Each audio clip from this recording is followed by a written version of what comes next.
मनुष्य की सबसे बड़ी कमी उसका अहंकार होता है।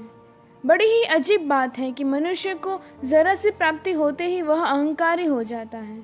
अब यह प्राप्ति ज्ञान की हो, धन की हो या प्रभाव की, इन सबसे व्यक्ति में अहंकार का भाव पैदा हो जाता है। अहंकार आते ही व्यक्ति का व्यवहार बदल जाता है। वह दूसरों के साथ दुर्व्यवहार करने लगता है। यदि समय रहते ही वह अपने व्यवहार में सुधार ना करे तो इस अहंकार के साथ व्यक्ति के पतन की राह भी खुल जाती है। आज मैं आपको इस विषय से जुड़ी कहानी से अवगत कराऊंगी।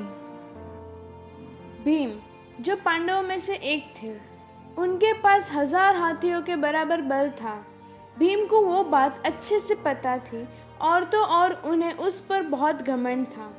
एक बार वो जंगल से गुजर रहे थे और उनके रास्ते में एक बूढ़ा बंदर आकर बैठ गया। भीम ने उसे भगाने का प्रयत्न किया लेकिन वो वहाँ से नहीं गया। तब भीम ने बहुत गुस्से में आकर उस बंदर को हट जाने को कहा। उस बंदर ने कहा, आप बहुत ही शक्तिशाली लगते हो। मेरी शक्ति अब खत्म हो चुकी है। मैं बूढ़ा हूँ। मैं एक जगह से दूसरी जगह जा नहीं सकता। मेरी पूंछ आपके रास्ते में आ रही है तो कृपया आप ही उसे हटाकर दूसरी जगह रख दीजिए।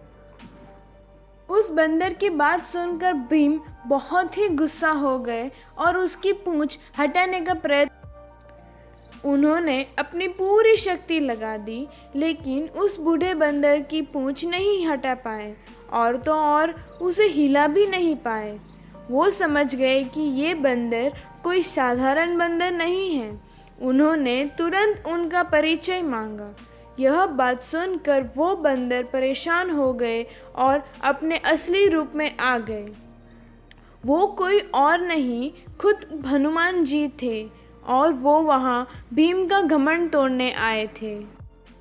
भीम ने उनसे क्षमा प्रार्थना की और उनका आशीर्वाद लिया। इससे एक बात तो पता चलती है कि भले ही हम इस दुनिया में सबसे रूपवान हो, शक्तिशाली हो, पैसे वाले हो, लेकिन हमें ये नहीं भूलना चाहिए कि ये सब हमें हमारे अच्छे किरदार और अपनी काबिलियत के दम पर मिला है, तो उसकी इज्जत करना भी सीखना चाहिए।